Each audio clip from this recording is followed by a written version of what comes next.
갈라디아서 5장 1절에서 15절까지 오늘 말씀 함께 공부할 텐데요. 우리 이윤지 간사님 말씀 봉독해 주시겠습니다. 그리스도께서 우리를 자유롭게 하려고 자유를 주셨으니 그러므로 굳건하게 서서 다시는 종의 멍에를 매지 말라. 보라, 나 바울은 너희에게 말하노니 너희가 만일 할례를 받으면 그리스도께서 너희에게 아무 유익이 없으리라. 내가 할례를 받는 각 사람에게 다시 증언하노니 그는 율법 전체를 행할 의무를 가진 자라. 율법 안에서 의롭다함을 얻으려 하는 너희는 그리스도에게서 끊어지고 은혜에서 떨어진 자로다. 우리가 성령으로 믿음을 따라 의의 소망을 기다리노니 그리스도 예수 안에서는 할례나 무할례나 효력이 없으되 사랑으로서 역사하는 믿음뿐이니라. 너희가 다름질을 잘 하더니 누가 너희를 막아 진리를 순종하지 못하게 하더냐. 그 권면은 너희를 부르신 이에게서 난 것이 아니니라. 적은 누룩이 온 덩이에 퍼지느니라. 나는 너희가 아무 다른 마음을 품지 아니할 줄을 주 안에서 확신하노라. 그러나 너희를 요동하게 하는 자는 누구든지 심판을 받으리라. 형제들아, 내가 지금까지 할례를 전한다면 어찌하여 지금까지 박해를 받으리요. 그리하였으면 십자가의 걸림돌이 제거되었으리니 너희를 어지럽게 하는 자들은 스스로 베어 버리기를 원하노라. 형제들아, 너희가 자유를 위하여 부르심을 입었으나 그러나 그 자유로 육체의 기회를 삼지 말고 오직 사랑으로서 서로 종 노릇하라. 온 율법은 내 이웃 사랑하기를 내 자신같이 하라 하신 한 말씀에서 이루어졌나니 만일 서로 물고 먹으며 피차 멸망할까 조심하라. 아멘. 아멘. 네, 감사합니다. 읽어주셔서 감사하고요. 오늘 갈라디아서 14번째 시간인데요. 여러분, 제 화면 보이셔요? 얼굴이 네, 보여요. 보여요, 네, 제 얼굴. 얼굴 보이시죠? 네, 세라도 반가워요. 제가 이제 네, 파워포인트를 띄우잖아요, 여러분. 그러면, 화면이 두 개가 나올 텐데, 제가 파워포인트를 주로 띄워놓고 설명을 드리니까, 그럴 때 여러분이 그 화면을 바꿔서 제 얼굴을 보실 수도 있으세요. 그러니까, 그걸 여러분들이 좀 이렇게 편하게 화면을 바꿔가면서 보시면 될 것 같습니다.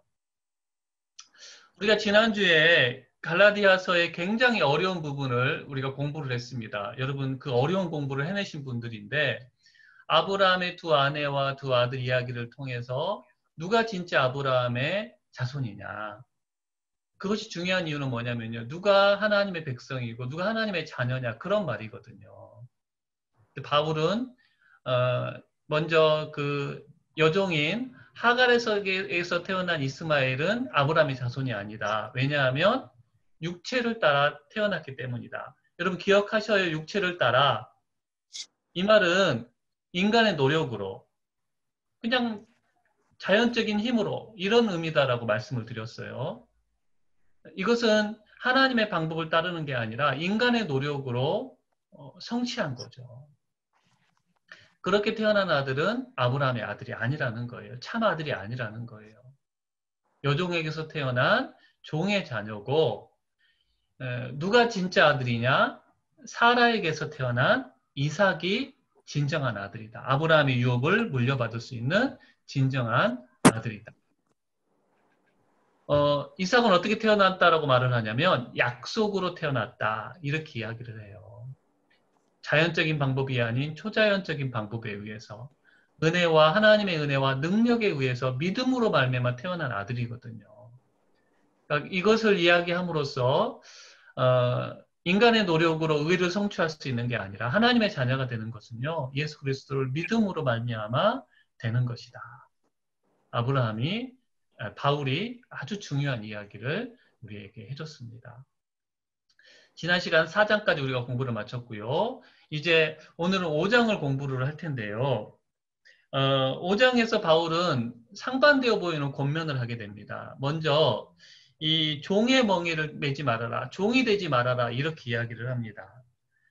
무슨 말이냐면 당시 갈라디아 성도들은 거짓 교사의 가르침에 빠져가지고 율법을 지켜가지고 의롭게 되려는 삶으로 돌아가 버렸어요. 그 대표적인 게 이제 오늘 말씀에서 할례를 받는 이야기가 나오는데 할례를 받음으로 의롭게 되려고 하고 있었다라는 거죠. 이것은 예수님이 허락하신 자유를 버리고 다시 종이 되는 것이나 마찬가지예요. 그런 삶에서 떠날 것을 이야기를 하고 그런 잘못된 가르침을 전해준 거짓 교사에 대한 심판을 이제 바울이 이야기를 하게 되는 거죠. 뭐라고요? 종이 되지 말아라. 종의 멍에를 매지 말아라. 이렇게 이야기를 했던 바울이 이야기를 하고 있는데요. 여러분 뒷부분에 가보면 바울이 뭐라고 이야기를 하냐면요. 종노릇해다. 또 이렇게 이야기를 해요. 종이 돼야 된다라는 거예요. 아니 종이 되지 말라 그래놓고 종노릇하라는 말은 무엇일까? 예수님으로 인해서 우리가 자유롭게 되었지만요. 자유를 누렸다라는 게 우리 하고 싶은 대로 살아가는 게 의미하는 게 아니에요. 착각하고 하면 안 돼요. 우리가 누리는 자유는요. 하나님 안에서의 자유예요. 하나님의 왕되심 아래서의 누리는 자유예요. 여러분 물고기가 물 속에 살아야지만 자유롭게 살아갈 수 있는 거잖아요. 그처럼 하나님을 믿는 사람들도 하나님의 다스림 안에 있을 때에 참 자유를 누리게 되는 건데 하나님 우리에게 예수 그리스도를 통해서 자유를 주신 이유가 뭐냐? 우리 마음대로 살려고 주신 게 아니라 그 자유를 가지고 서로 종노릇해라. 사랑하며 살아가라고 자유를 주셨다라는 거죠. 그런 의미에서 종이 되라고 바울이 이야기를 하고 있어요.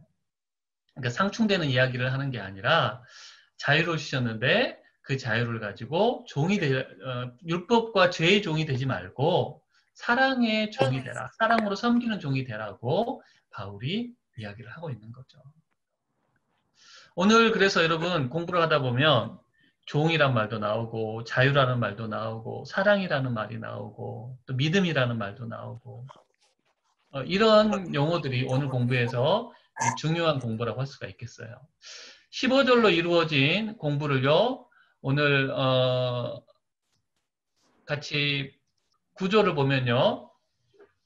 1절부터 6절까지는 종의 멍에를 매지 말아라. 조금 전에 제가 설명해드린 그 내용이 좀 생각이 나야 돼요, 여러분. 뭔 말이야 이러시면 안 돼요. 그 다음에 7절부터 12절까지에는 잘못된 가르침을 주는 거짓 교사들에게 임할 심판을 이야기를 하게 됩니다. 그 다음에 13절에서 15절까지는 사랑으로 종노릇하라.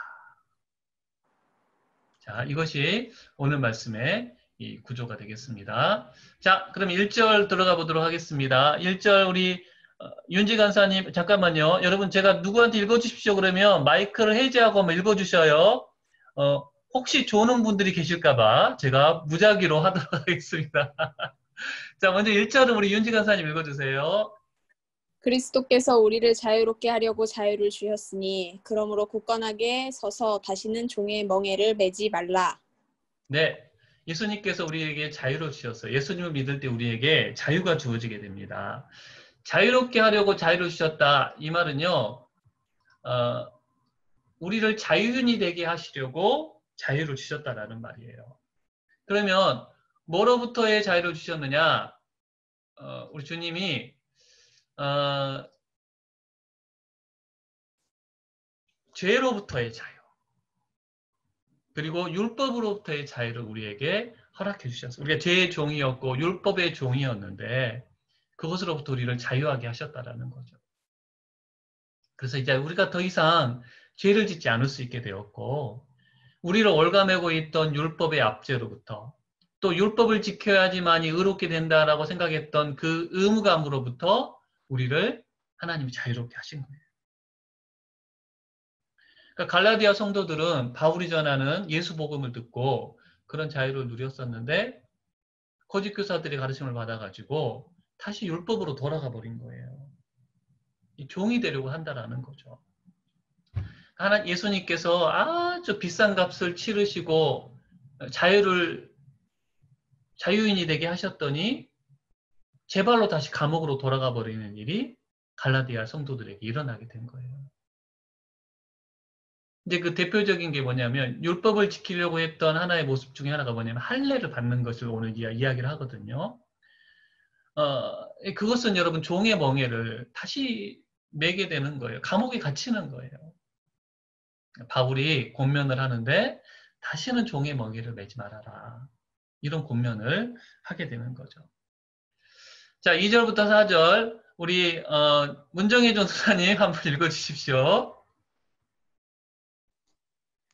보라, 나 바울은 너희에게 말하노니 너희가 만일 할례를 받으면 그리스도께서 너희에게 아무 유익이 없으리라. 내가 할례를 받는 각 사람에게 다시 증언하노니 그는 율법 전체를 행할 의무를 가진 자라. 율법 안에서 의롭다함을 얻으려 하는 너희는 그리스도에게서 끊어지고 은혜에서 떨어진 자로다. 네, 감사합니다. 자, 여기 잘 들으셔야 돼요. 바울이 이제 이야기를 하고 있는데 할례 이야기를 언급을 해요. 그러니까 이 갈라디아 성도들이 이방인이었기 때문에 할례를 받지 않았는데 거짓 교사들이 들어와 가지고 예수 믿는 것으로는 충분하지 않다. 구원받으려면 할례를 받고 율법을 지켜야 된다. 이런 주장을 했던 거죠. 앞부분에 보면 절기도 지키고 또 율법을 지킴으로 의롭게 되는 모습이 있었는데 여러분 할례는요. 사실 아무 의미가 없어요. 예수님이 오심으로 말미암아 이전에는 그게 이스라엘 아브라함의 후손이라는 하나의 징표였지만 예수님 오심으로 말미암아 할례를 받든 안 받든 아무 소용이 없는 거예요. 아무 의미가 없어요. 그러니까 여러분 바울도 할례를 받게 한 적도 있거든요. 이후에 보면 디모데에게 할례를 받게 해요. 누군가에게 복음을 전하면서 유대인들에게 복음을 전하면서 그게 좀 도움이 될까 싶어서 할례를 받게 한 거죠. 그 왜 할례를 받지 말라고 하는 거냐? 어떤 의미로 할례를 받는 것을 지금 의미를 하고 있냐면 내가 의롭게 되기 위해서 하나님께 받아들여지기 위해서 구원받기 위해서 할례를 받아야 된다라고 주장하고 그렇게 그런 의미에서 할례를 받는 사람들에 대해서 지금 이야기를 하고 있는 거죠. 갈라디아 성도들이 그런 의미로 할례를 받았다라는 거예요. 이건 여러분 큰 문제가 되는 거예요. 왜냐하면 그것은 내가 율법을 지킴으로 의롭게 되려고 한다라는 하나의 표징인 거고 그랬을 경우에는 의롭게 되려면요 모든 율법을 다 지켜야 되는 거예요. 오늘 나오잖아요. 내가 할례를 받는 각 사람에게 다시 증언하노니 뭐라고요? 그는 율법 전체를 행할 의무를 가진 자라. 할례를 받아가지고 의롭게 되려고 하는 시도를 하면서부터 율법을 다 지켜야 되는 의무가 다시 생기게 되어버린다는 거예요. 그러니까 이것은 어떤 시도, 할례를 받게 되면 어떤 시도냐? 율법 안에서 의롭다함을 얻으려는 시도가 된다라는 거예요. 이해가 되시죠, 여러분? 그래서 바울이 할례를 받게 되면 너희가 그런 의미로 할례를 받게 되면 어떤 일이 일어나느냐? 무서운 일이 일어나게 되는데 첫 번째, 그리스도께서 아무 유익이 되지 않는다라는 거예요. 그리스도가 하신 일이 전혀 우리에게 도움이 되지 않게 돼버린다라는 거죠. 두 번째로 그리스도에게서 끊어지게 된다. 큰일이잖아요, 여러분. 그리스도에게서 끊어지게 되면. 세 번째로 은혜에서 떨어진 자가 된다. 우리는 은혜로 의롭다함을 얻었는데 그 은혜가 상실이 되어버리는 행동이라는 거예요. 여러분 이러니 할례를 받아야 되겠습니까? 안 받아야 되겠습니까? 그런 의미로는 할례를 받을 필요가 없거든요. 받지 않아야 되거든요. 안타깝게도 갈라디아 성도들이 할례를 받고 있었다는 거죠. 의롭게 되려고. 아니 예수 믿는 것으로만 충분하지 않고 뭔가를 해야 될 것 같은 생각이 자꾸 들어가지고 거짓 교사들의 가르침에 빠졌다는 거예요.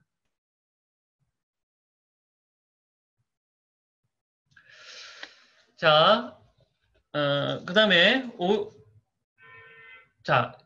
좀 더 설명을 드리자면 그러니까 팀 켈러가 한 말을 우리가 좀 보도록 하겠습니다. 팀 켈러가 2절부터 4절을 이렇게 좀 해석을 하고 있는데 너희가 아무리 회심했다고 주장하거나 그리스도를 통해 삶이 변화되었다고 말해도 그건 중요하지 않다. 구원의 요건으로 행위를 조금이라도 넣기로 결정한다면 이게 할례를 받는 의미인 거예요. 그리하여 오직 그리스도를 믿음으로만 구원을 받음을 부인한다면 그러지 않으리라 확신하지만 너희는 그분께 구원받을 수 없다. 2절, 4절이 바로 이런 의미라는 거죠. 자, 5절, 6절 우리 박영미 집사님 한번 읽어주십시오. 우리가 성령으로 믿음을 따라 의의 소망을 기다리노니 그리스도 예수 안에서는 할례나 무할례나 효력이 없으되 사랑으로서 역사하는 믿음뿐이니라. 네. 우리가 어떻게 의롭게 되어지느냐? 오직 믿음을 따라 되는 거다. 행위가 아니다. 우리가 앞에서 계속 공부했던 내용이잖아요. 여기서 성령으로, 여러분, 성령으로 말미암아. 우리가 믿음을 갖게 된 건요, 우리 힘으로 된 거 아니에요. 성령께서 우리에게 믿음을 갖도록 믿음을 부어주신 거죠. 그래서 우리가 의롭게 되었고요. 의의 소망을 기다린다. 이 말은 뭐냐면 예수 믿을 때 우리가 의롭게 되거든요. 근데 이제 우리가 의로운 자라는 게 확실하게 판명이 나고 하나님과 사람들 앞에서 인정받는 날이 올 거라는 거예요, 앞으로. 이것은 우리의 영화, 하나님 앞에 서게 되는 그 날 이루어지게 될 텐데 그 소망을 우리가 기다려야 된다는 거죠. 그러니까 우리가 이미 의롭게 된 자이고 하나님 앞에서 의롭게 된다라고 선언을 받을 텐데 그것이 어떻게 되느냐? 할례를 받고 안 받고로 되는 게 아니라는 거예요. 뭘로 되는 거다? 믿음으로 되는 거다. 그러면 우리가 해야 될 건 뭐냐면요. 믿음으로 기다리는 거예요. 믿음으로. 의롭게 되기 위해서 어떤 선을 행하거나 어떤 막 노력을 하거나 공로를 쌓을 필요가 없이 오직 예수 그리스도를 믿음으로 우리가 의의 소망을 누리게 된다는 거죠. 여러분, 할례를 받고 안 받고는요. 우리가 하나님 앞에 의롭게 되거나 우리가 변화됨에 있어서 아무런 힘도 없어요. 의롭게 되고 우리 삶이 변화되어지고 예수 닮아가는 것을 가능하게 하는 것은 오직 믿음이에요. 믿음. 성령으로 말미암는 믿음. 한번 따라해 볼까요? 성령으로 말미암는 믿음. 안 들린다고 입 안 벌리시면 안 돼요. 성령으로 말미암는 믿음으로 우리가 의롭게 되고 우리 삶이 변화가 되는 거예요. 여러분 우리가 믿으면요. 우리가 하나님의 자녀가 될 뿐 아니라 예수 닮아가는 삶으로 변화가 되어져요. 그러니까 우리가 착각하지 않아야 되는 게 믿음으로 살면 이제 더 이상 율법을 지키지 않아도 되는가? 아니에요. 더 지키게 돼요. 이전에는 의무감과 또 어쩌면 그것으로 의롭게 되려는 그 시도로 했다 그러면 그 차원이 아니라 이것도 계속 반복되는 거예요. 여러분 반복된다라는 건 중요하다라는 거예요. 하나님을 사랑하는 마음에서 우리가 율법을 지켜나가게 된다는 거죠. 이런 이야기를 스펄전 목사님이 하셔요. 어느 왕국에 정원사가 있었는데요. 정원사가 이제 당근을 재배하다가 엄청 큰 당근 하나를 이제 재배하게 된 거예요. 이 정원사 마음 가운데 이걸 왕에게 갖다 드리고 싶다. 이 왕을 사랑하는 마음으로 그 당근을 갖다 드린 거죠. 그때 왕에게 이제 정원사가 당근을 가져오니까 왕이 그 정원사의 마음을 알았어요. 이 사람이 정말 나를 좋아하는구나. 나를 사랑해서 당근을 주는구나. 그래서 내가 너에게 답례를 뭘 해줄까 그랬더니 아무것도 필요 없다라는 거예요. 그랬을 때 왕이 이 정원사에게 어떻게 했냐면 내 아들아, 내가 네 마음을 알겠다. 네가 나를 정말 사랑해서 이것을 주는 것을 알겠다. 그래서 네가 더 많은 작물을 재배할 수 있도록 내 땅의 일부를 너에게 주마. 이렇게 땅을 선물로 주는 거예요. 정호사는 너무 기뻐가지고 집으로 돌아갔죠. 이 소식이 누구에게 들렸느냐? 한 귀족에게 들린 거예요. 뭐라고? 당근을 드렸더니 땅을 받았다고? 그래서 이 귀족은 자기 집에서 기르던 아주 좋은 말을 왕에게 선물로 이렇게 갖다 드렸습니다. 근데 왕이 궁예였나 봐요. 다 알았나 봐요. 내가 네 마음을 다 안다. 그러면서 왕이 귀족에게 이렇게 말했어요. 그대는 내가 정원사에게 주었던 것처럼 선물을 주기를 기대하고 있어. 그런데 나는 당신에게 아무것도 줄 수 없어. 그대는 정원사와 다르오. 정원사는 나에게 당근을 주었지만 그대는 그대에게 말을 주었어. 이렇게 왕이 이야기를 했다라는 거죠. 여러분, 우리가 믿음으로 그렇게 되기 전에는요, 이 귀족처럼 하나님을 기쁘시게 하려고 그랬다라는 거예요. 뭔가를 얻어내려고. 하지만 내가 은혜로 믿음으로 말미암아 하나님께 받아들여졌다라는 것을 알게 되면요, 이 정원사처럼 사랑의 마음으로 하나님을 위해서 뭘 하게 된다라는 거죠. 그러니까 여러분, 이게 중요합니다. 믿음이 중요한데요. 믿음은 어떻게 우리 삶 가운데 나타나냐면 사랑으로서 나타나야 돼요. 우리에게 믿음이 있으면요, 하나님을 향한 사랑과 이웃을 향한, 이따가도 나오게 되는데 그 사랑으로 나타나야 돼요. 믿음이 있다 그러면서 사랑이 나타나지 않으면 그 믿음이 진짜가 아니라는 거죠. 착각하면 안 돼요, 여러분. 믿는다고 행위가 없으면 안 된다라는 거예요. 행위가 따라와야 돼요. 특별히 사랑이 나타나야 된다라는 거예요.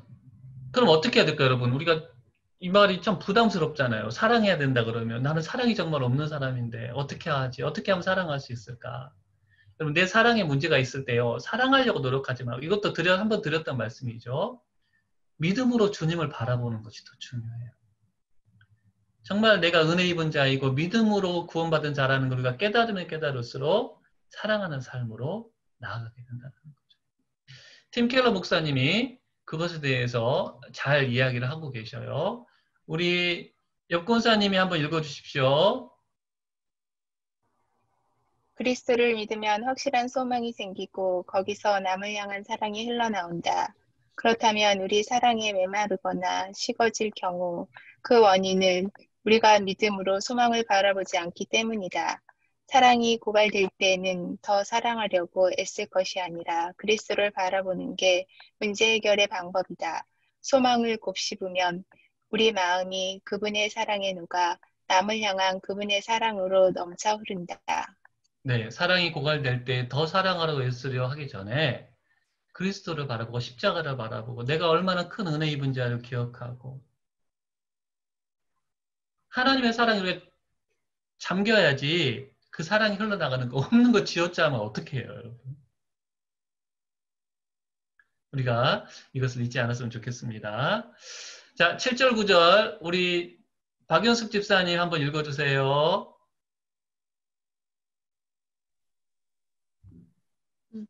너희가 다름질을 잘 하더니 누가 너희를 막아 진리를 순종하지 못하게 하더냐. 그 권면은 너희를 부르신 이에게서 난 것이 아니니라. 적은 누룩이 온 덩이에 퍼지느니라. 네, 여러분, 이제 7절부터는 갈라디아 성도들에게 잘못된 복음을 전해준 거짓 교사들에 대한 이야기를 바울이 또 해요. 그 당시 달리기 경주가 굉장히 유명했는데 이 거짓 교사들을 뭐에 비유를 하냐면 한참 달리기 시합을 하고 있는데 갑자기 나타난 장애물로 지금 비유를 하는 거죠. 진리를 향해서 바르게 달려나가고 있던 갈라디아 성도들 앞에 거짓 교사들이 딱 나타나가지고 그들을 잘못된 방향으로 지금 이끌어 간다는 거예요.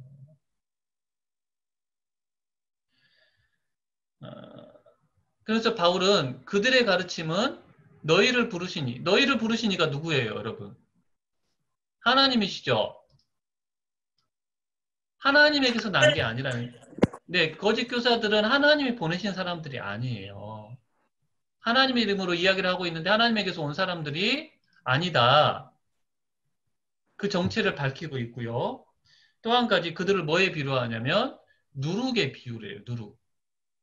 여러분, 음식에 누룩이 피면 뭐 좋은 누룩도 있지만 못 먹잖아요. 곰팡이가 피면 신내가 나고 이 누룩의 특징이 뭐냐면 조그만 게 금세 확 퍼져버린다라는 거죠. 거짓 교사들의 가르침이 그렇다라는 거예요. 아주 못된 누룩이라는 거죠.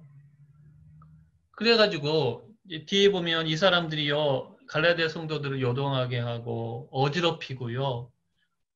뭐라고 나와요? 너희를 막아서 진리에 순종하지 못하게 하는 일을 이 거짓 교사들이 한다라는 거. 이 누룩들이 한다라는 거. 하나님에게서 오지도 않았으면서 하나님의 사람인 것처럼 이들이 행동을 한다는 거죠.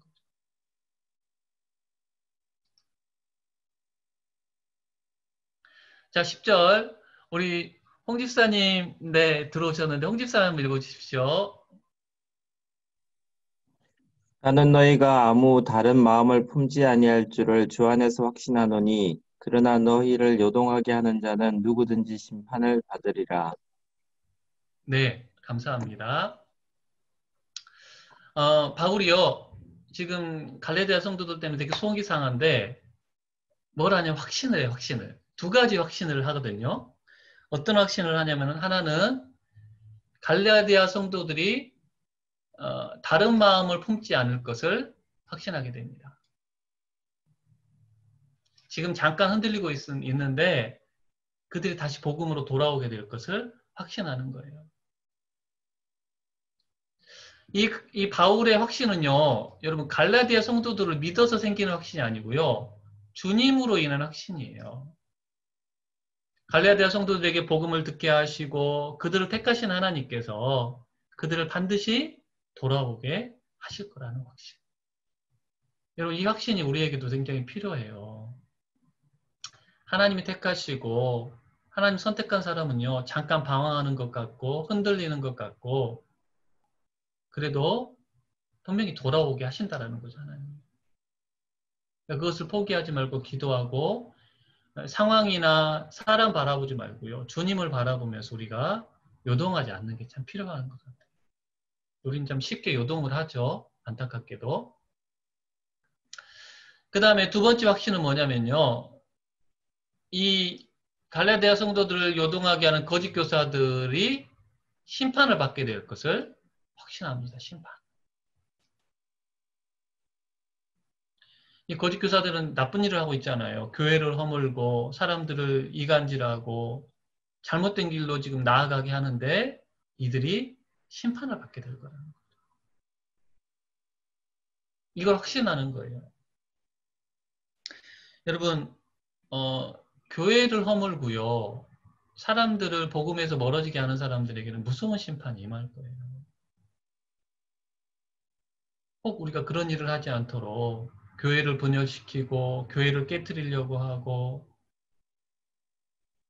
사람들을 복음에서 멀어지게 만드는 그 일에는 무서운 심판이 따른다. 우리가 그것을 명심해야 됩니다. 바울은 그것을 확신을 해요. 갈라디아 성도들이 다시 돌아오게 될 것을. 자, 11절, 12절 우리 김문수 집사님 한번 읽어주십시오. 형제들아, 내가 지금까지 할례를 전한다면 어찌하여 지금까지 박해를 받으리요? 그리하였으면 십자가의 걸림돌이 제거되었으리니 너희를 어지럽게 하는 자들은 스스로 베어버리기를 원하노라. 네, 감사합니다. 지금 할례 이야기를 다시 하는데 바울이 공격을 받았어요. 무슨 소리냐? 바울도 할례 받으라고 하던데? 그런 주장을 사람들이 한 거죠. 여러분, 제가 그 앞에서도 이야기를 드렸지만 이후의 이야기인데 2차 선교여행 중에 디모데에게 할례를 받게 하거든요. 그리고 뭐 그전에도 있었던 것 같아요. 이 구원과 관련이 없는 할례는 바울이 허락을 했다라는 거죠.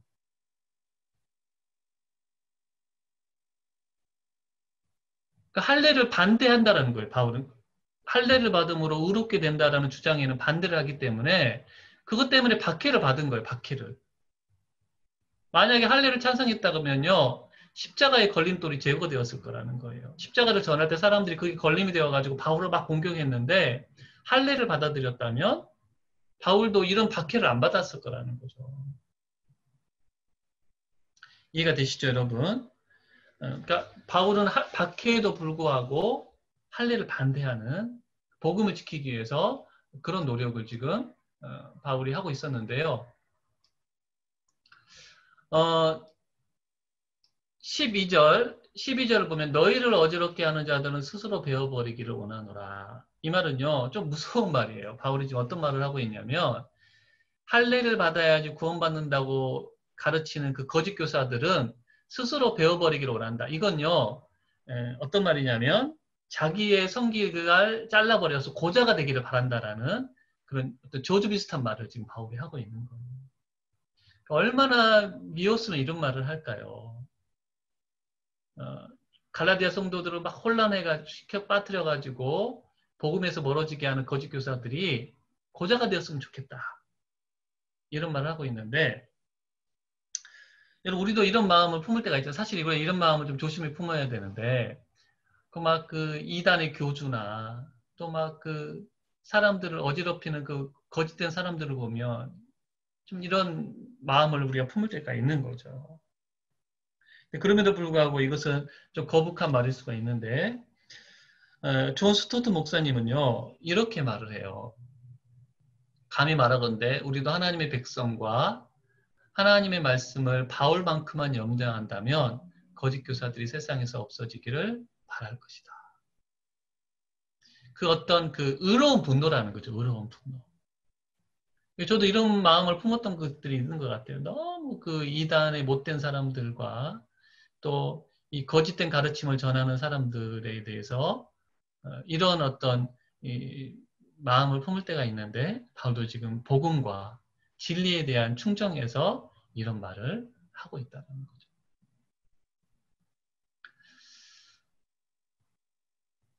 자, 13절로 넘어가 보겠습니다. 이제 세 번째 부분이에요. 13절 말씀. 우리 이윤지 간사 읽어주십시오. 형제들아 너희가 자유를 위하여 부르심을 입었으나 그러나 그 자유로 육체의 기회를 삼지 말고 오직 사랑으로 서로 종 노릇하라. 네, 감사합니다. 지금 화면을 안 켜놓으신 분들은 저한테 안 떠가지고 제가 보지를 못하는구나. 네. 바울이 이제 13절에서 뭐라고 말하고 있냐면요. 너희가 자유를 위하여 부르심을 입었다. 예수 그리스도로 말미암아 자유를 누렸다라는 말이죠. 앞에서 이야기를 드렸잖아요. 그런데 그 자유를 가지고 방종하면 안 된다라는 거예요. 앞에서도 말씀을 드렸지만 여러분, 이제 자유다. 내 마음대로 살아도 된다. 이게 아니라는 거죠. 하나님의 다스림 안에서 하나님의 뜻을 따라 살아가는. 그러니까 여러분, 우리의 자유는요, 선악과가 있는 자유예요. 에덴 동산에서 아담이 누리던 자유는 선악과를 중심으로 한 자유. 그건 뭐냐면, 나를 만드신 하나님이 계시지. 그걸 생각하면서 자유를 누리는 거죠. 여러분, 내 마음대로 하면은 그게 진짜 자유가 될까요? 한번 생각해 보세요. 나는 내가 하고 싶은 대로 하고, 박영수 집사는 박영수 집사 하고 싶은 대로 하고. 여러분, 그러면요, 그 자유가 충돌이 되고 그러면요, 난리가 날 거예요. 그 자유를 통제할 수 있는 하나님의 다스림 안에서 우리가 자유를 누릴 때 진정한 자유가 되는데, 바울은 갈라디아 성도들에게 자유로 육체의 기회를 삼지 말아라. 이렇게 이야기해요. 이게 무슨 말일까요, 여러분? 여기서 육체라는 말은요, 뭐 여러 가지 의미 있을 때 여기서 육체라는 말은 타락한 본성을 말하는 거예요. 네 마음대로 살지 말라라는 거죠.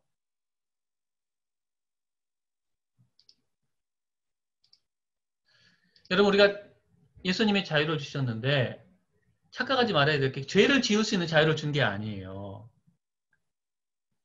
죄를 짓지 않을 수 있는, 죄로부터 우리가 멀어질 수 있는 자유를 우리에게 주셨다라는 거죠. 이런 말이에요. 죄로의 자유가 아닌 freedom to sin. 죄를 짓는 자유를 주신 게 아니고요. freedom from sin. 죄로부터의 자유를 우리에게 주셨다는 거죠.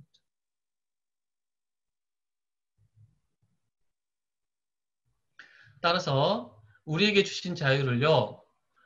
죄 짓는 데 쓰지 말고 뭐 하는 데 써라? 사랑으로 종로듯 하는데 써라. 이 자유를 가지고 사람들을 섬기고 사람들을 사랑하고 사람들을 세우는 일에 우리를 자유를 쓰는 것이 하나님이 자유를 주신 이유다. 이렇게 이야기를 하고 있는 거죠. 자, 14절, 15절 마지막 부분 우리 김현주 간사님이 읽어주십시오. 온 율법은 내 이웃 사랑하기를 내 자신같이 알아 하시는 말씀에서 이루어졌나니 만일 서로 물고 먹으면 피차 멸망할까 조심하라. 네, 감사합니다. 그러니까 여러분 우리가 사랑하면요 온 율법을 다 이루는 거다라고 이야기를 해요.